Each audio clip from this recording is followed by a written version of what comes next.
Minglawa and welcome to Myanmar Radio's Myanmar Today. I'm Michelle with the recent news and reports from around Myanmar. Bomo got the latest reports on Myanmar extends COVID-19 restrictions to 15 August. David will give us all the details on restrictions on pagodas and religious structures extended. Wilson has the details on the conditions of banana and coconut market. Thora Susan got the latest report on Myanmar welcomes more responsible investment. All of these reports will be coming up on Myanmar Today, but for now, let's take a look at what's happening in local news.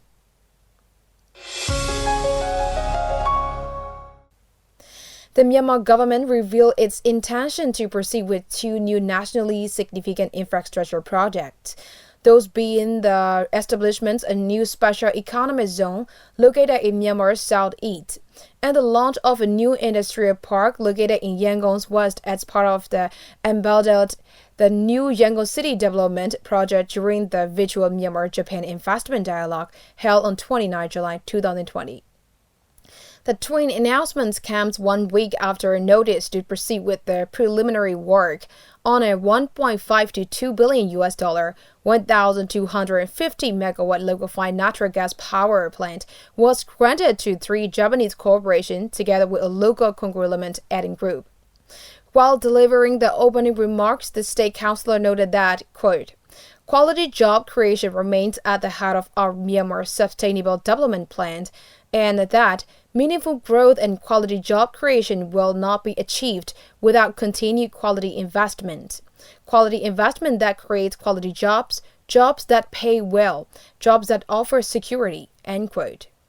The industrial park is also expected to contribute to Myanmar's continued sustainable development, creating new quality employment opportunities, including within the country's rapidly expanding manufacturing sector that has proven resilient despite challenges posed by COVID-19.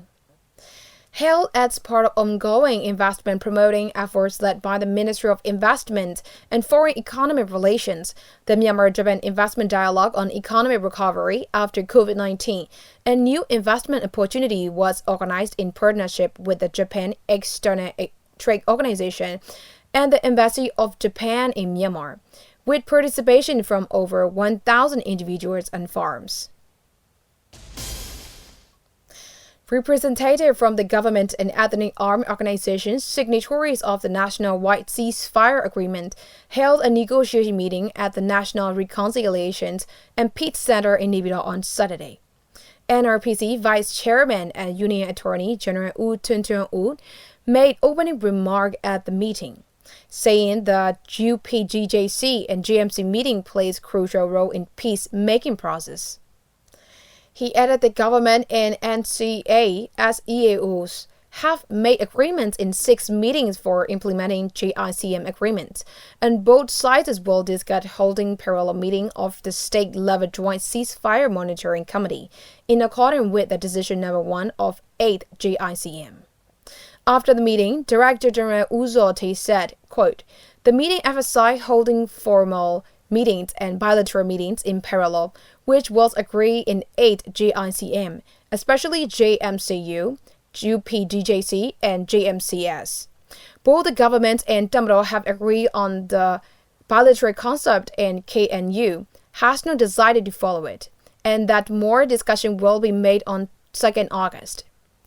The Director General continues saying the Union Peace Conference has been scheduled from 19 to 21st August, and it should not be postponed anymore as the political parties have their own programs for electoral campaigns, as the general election will be held in November this year.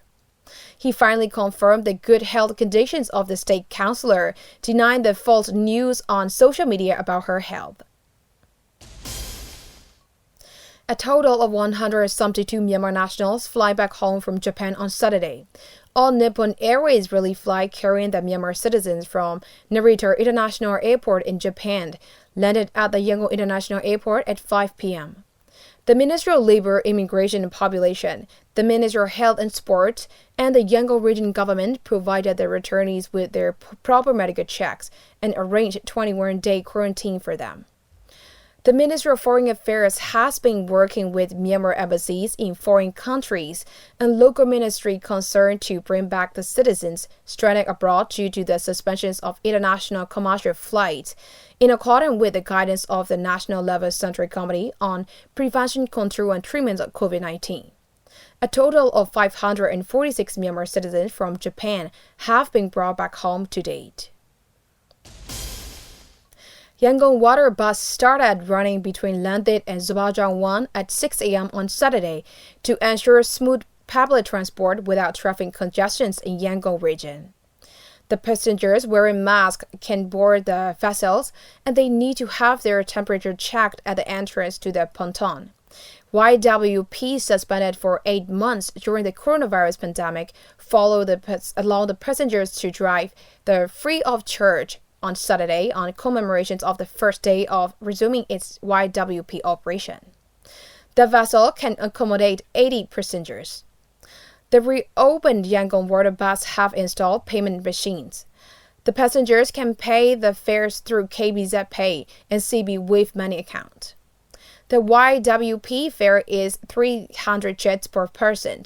The vessel from the Zubajang will run from 6 a.m. to 9:30 a.m. and from 6:15 p.m. to 9:15 p.m. daily. Also, the vessel from Landing will run from 6:15 a.m. to 9:50 a.m. and from 3 p.m. to 7 p.m. It will depart Landed every half hours. That's all with the local news. Now we'll move on to our first report. To minimize the spread of the COVID-19, Myanmar government extended the COVID-19 restrictions to August 15. It is the 17th time restriction from the National Level Central Committee of Prevention, Control and Treatment of the COVID-19. However, the Ministry of Health and Sports reissued a notice on 29 July that the former ban of gathering of not more than 5 persons has been substituted with that of gathering no more than 15 persons. Have a listen for more details. To minimize the spread of the COVID-19, Myanmar government extended the COVID-19 restrictions to 15 August.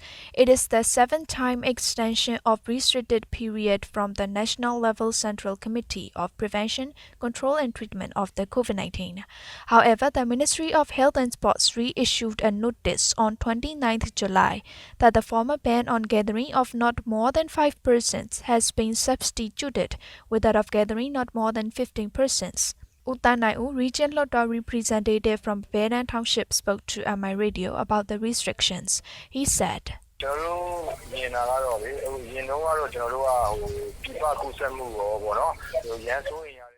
To prevent the spread of COVID-19 in the country, the restrictions will continue depending on the COVID-19 situation in the country. Currently, we haven't seen any positive patients of COVID-19, and it is good news to hear that. Even though the restrictions are in place, the government has a plan to allow the gatherings up to 15% for some strong reasons. People still need to follow the guidelines. We have to deal with this long-term disease until the vaccines are found out. The Ministry of Health and Sports warned the people who fail to follow the guidelines will be charged under the Prevention and Control of Communicable Disease Law. The restrictions include compulsory wearing of face masks and ban on public gatherings. Moreover, the Department of Civil Aviation extended its international flights restriction to 31st August. Dr. Situlin, the specialist from Yangon Workers' Hospital, spoke to MI Radio about the current COVID-19 situation in the country. He said,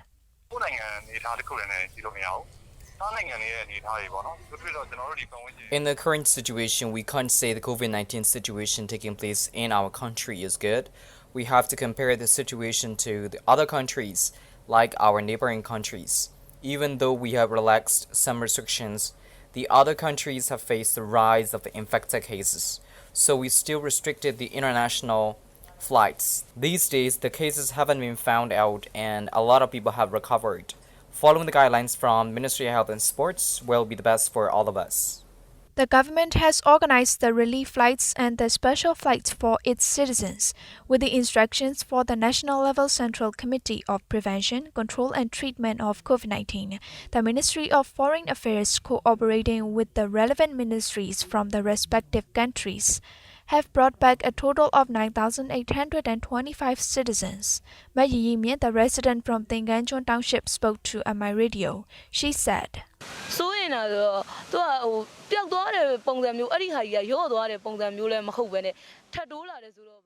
I have to worry every day whether the cases increase or not. As I am working at the factory, we are urged to wear the mask when we are working. We have our body temperature measured every day. Sometimes it is very inconvenient for me, but we have to follow the rules and regulations according to the Ministry of Health and Sports. But I hope this pandemic to end soon. Currently, there are 353 COVID-19 confirmed cases with 298 recoveries and 6 deaths at 8 p.m. on 2nd August.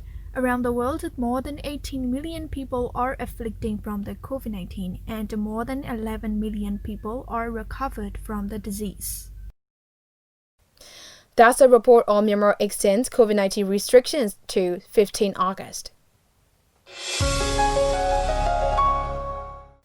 Due to the worrisome issues of the second wave of COVID-19, the restrictions on pagodas and religious structures has been extended under the guidelines of the Ministry of Health and Sports and the Ministry of Religious Affairs and Culture. Our reporter David Tanner has got the details of it.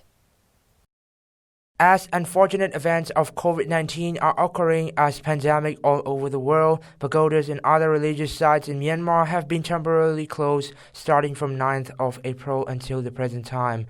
For the purpose of protecting and taking precautionary measures against the pandemic, even though it has been faintly stated that there will be ease restrictions for pagodas to reopen around the end of July, the restricted period for the pagodas and religious sites has been extended until the 15th of August. With that said, U Tan Nai U, patron of Sule Pagoda Board of Trustees, told MI Radio regarding the circumstances.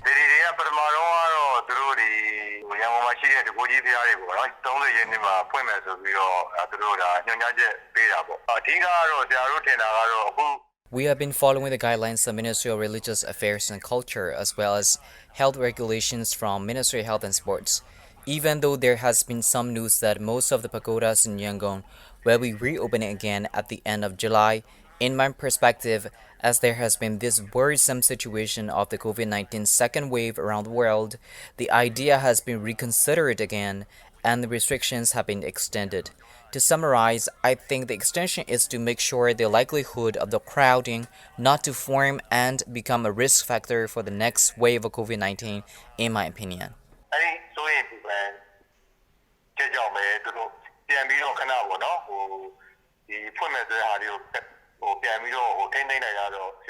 I have also asked a citizen's opinion on pagoda's extension of temporary closure.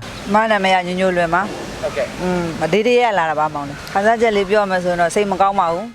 is Nunyo Luen. When it comes to closing the pagodas and other religious places, I don't feel good about it as a religious person. But these restrictions are done to prevent the spread of COVID-19 for the good of the public. I have nothing to complain about it. For me, we heard that the pagodas will be open from 30th July, so we came here just to go to the Shwedagon Pagoda. But it is not open today, so what can we do? We are returning back to the village. Every year in this time, we usually go on pilgrimage, meditating and doing charitable work, but none of those can be done for this year. But as religious sites have been closed, I will perform religious duty at home by listening to the sermon from TV. So this is how I will go on. U Tan Nai U also added on more regarding the preparation of reopening of pagodas.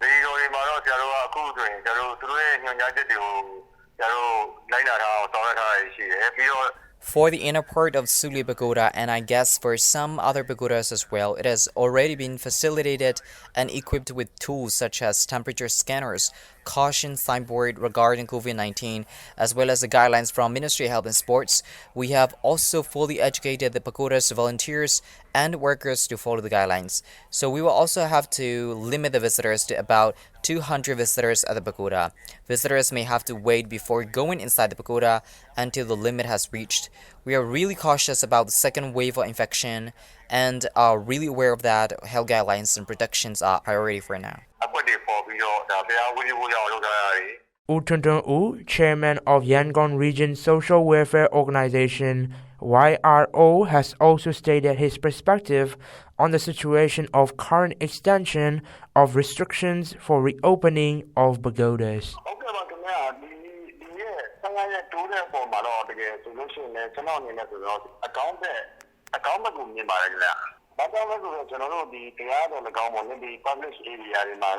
I'm very optimistic about the extension of restriction period for pagodas to reopen. Because as we all know, even if we prepare for the best and make sure to have social distancing, to be frank, it is inevitable that some people will still be taking no notice of those factors. As pagodas and other public places are accessible to everyone to visit, it is inevitable that they become a risk area for forming crowds. That is why I feel like it is a good reason for the sense of health and precautionary measures to extend the restriction period.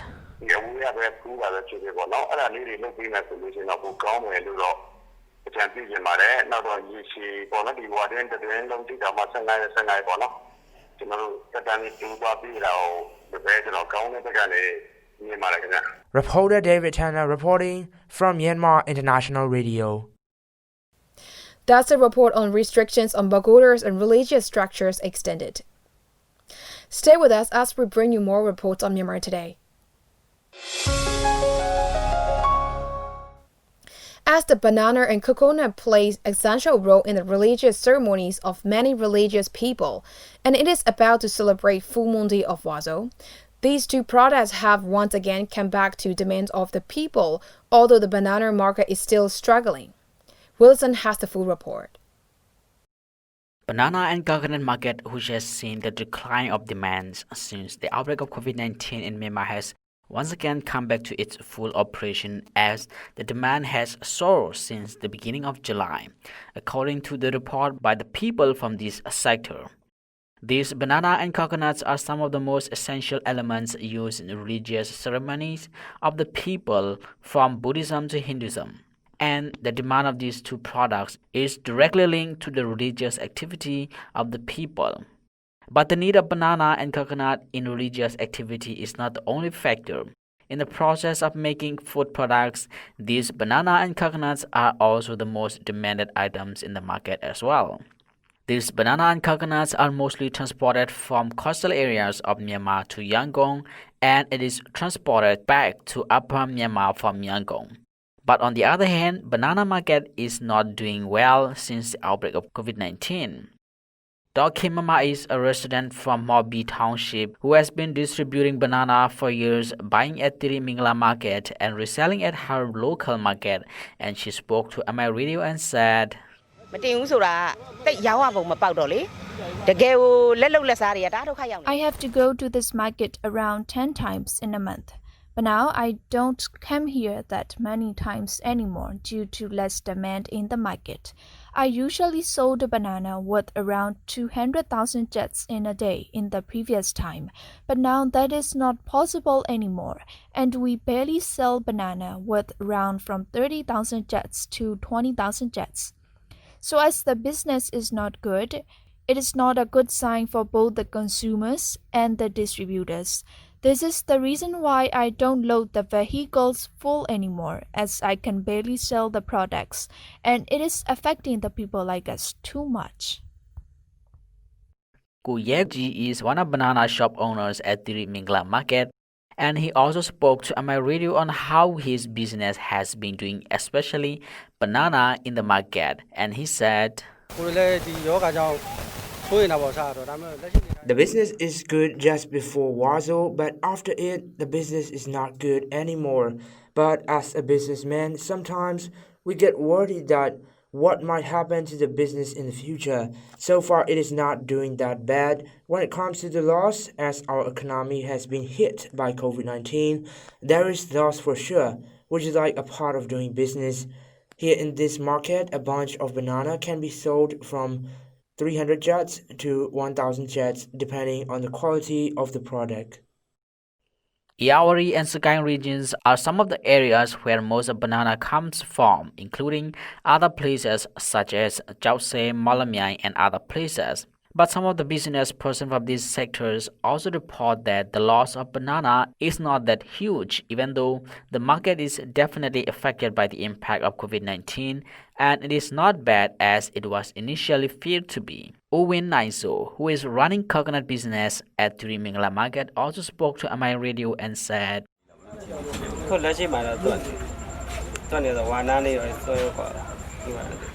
The coconut market is doing well for now as we are close to celebrating Wazo.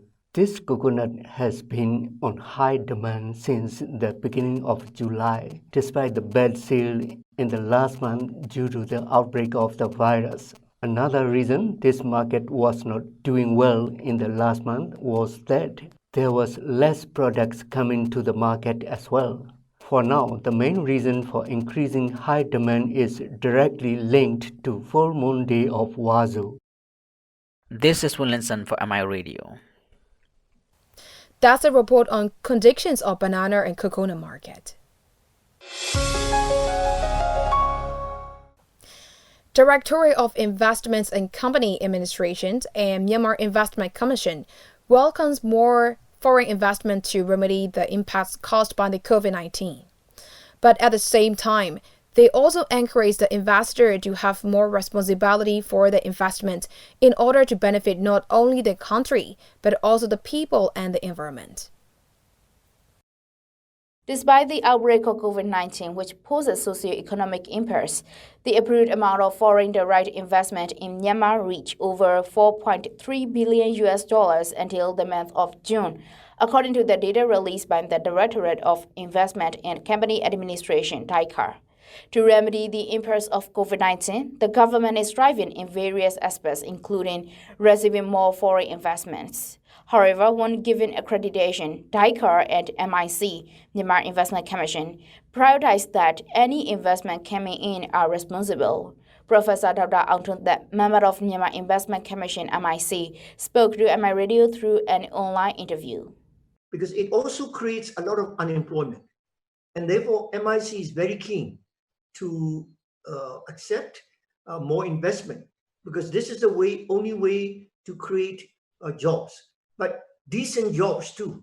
It is not just ordinary jobs. We want to make sure that the jobs pay well, they are well treated, and therefore whatever we try to do is to look at the welfare and the well-being of the people. But as you know, the challenge with COVID-19 is two things: the lives of the people and the livelihoods of the people. So it is a very delicate balancing act. We have to ensure that we protect the lives as well as the livelihoods. And therefore, in post-COVID-19, as the situation improves, we're expecting more investments. We're hoping that we can provide more employment. And therefore, we're hoping that by the end of this year, we would hit the annual target that we have established ourselves. To receive more investment, the government is ensuring to have good infrastructure and the legislated framework. At the same time, DICAR and MIC are promoting the responsibility of the investments. Both foreign investment and local investment in the country benefit not only the government but also the people and the environment. Myanmar welcomes corporate social responsibility (CSR) of the investors as well. We want to make sure that the investment that comes in, whatever sector it comes in, does not negatively harm the people, the environment, and the country. Oftentimes in Myanmar, when we talk about CSR, people usually think of CSR as being donations. So what we had tried at MIC meetings is to ensure that the investors understand that we are talking not only of donations. Donations are very important, but we want to ensure that the corporate social responsibility goes beyond donation and philanthropy. So for this, what we have encouraged the companies is to join the UN Global Compact. As you know, the UN Global Compact, the UNGC, is the largest CSR initiative in the world. And I'm very pleased to let you know that currently we have over 300 local companies who are part of the UN Global Compact. UN Global Compact is comprised of 4 pillars which cover 10 principles, and according to MIC, most of the companies are interested in it and commit to CSR in Myanmar. Professor Dauda Ontuda gave more detail about it. The first pillar is human rights. This is very important for our country that, for example, foreign investments or local investments do not damage the human rights, or we will make sure that they protect, they respect human rights in our country. Now, the second important thing is very important because this is part of MIC's work. We want to promote employment because we want to create jobs for our country, especially for the young people. In order to do this, we want to ensure that labor standards, the rules and regulations which the government has already passed are committed. And therefore, we encourage the government, the investors who would like to invest in Myanmar to look at labor standards. The third important issue is environment. As you know, we are very concerned of the environmental damage. So we want to promote responsible investment through protection of environment. And finally, and I think this is not the least, anti-corruption. Because we at MIC is very, very keen to ensure that we have a very transparent system, and that we would not tolerate any form of corruption. And therefore, if any foreign company or local company would like to get MIC permission and approval to invest in Myanmar, we suggest that they apply and become member of the UN Global Compact, which means that they have to adhere to these 4 principles that I've just mentioned. According to the Union Minister for Investment and Foreign Economic Relations, the businesses accredited by MIC is currently using 2% of the net profit for the CSR campaigns. MIC engages with the investors for a win-win situation of the companies and the country through responsible investments. News reported by Dora Susan from Myanmar International Radio. That's a report on Myanmar welcomes more responsible investment. And that's all we have for today's report, and it's time to check on some international news here on Myanmar Today. A state of disaster was declared in Australia, Victoria on Sunday, with the local government implementing a night curfew as part of its harshest movement restrictions to date to contain the coronavirus. State Premier Daniel Andrews said that the new restrictions to be in place for 6 weeks until mid-September will allow only 1 person per household to go shopping once a day. Melbourneians will not be able to go farther than 5 kilometers from home. Australian government expressed support for the strictest social distancing measures yet by the state of Victoria in effort to contain the new coronavirus. Movement restrictions and business cooperation would also be limited at the rest of the state, but not to the same level in the Melbourne.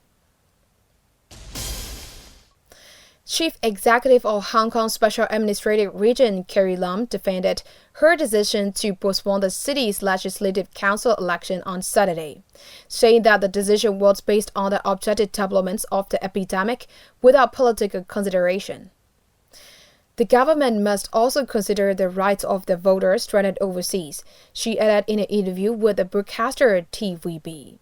She said, quote, "We estimate that there are hundreds of thousands of people stranded in the mainland or overseas.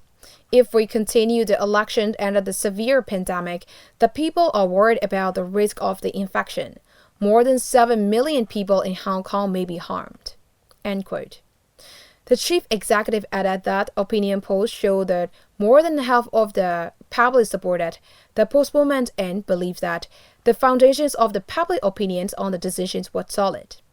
Chen stressed that the HKSAR government's priority is to combat COVID-19 and at the same time to ensure people's well-being and stabilize the economy. He believed that once the epidemic is brought under control in Hong Kong, the huge market of the mainland and the potentials of the Guangdong, Hong Kong, Macau Greater Bay area will have the Hong Kong's economy to fast recover. The death toll from COVID-19 in the U.S. is expected to climb to 230,822 by November, said the Institute for Health Metric and Evaluation at the University of Washington. On July 22nd, the institute forecasted a total of 219,864 deaths from COVID-19 by November in the United States, reported by CNN on Thursday. The updated projection is based on the current scenario in the United States, where the number of cases continue to rise, with some still refusing to wear masks or social distancing or other measures, said the IHME in its projection model. The director of IHME said, quote, "We can now see the projected trajectory of the epidemic into the fall, and many states are expected to experience significant increases in cases and death in September and October," end quote. He also added, quote, "The significance of wearing masks was also reiterated by Murray, saying mask mandate can delay the need for reimposing closure of businesses and having huge economic benefits," end quote. And that's all we have for today. Thanks for joining me on Myanmar Today. I'm your intern anchor, Michelle. Have a good day. Until next time.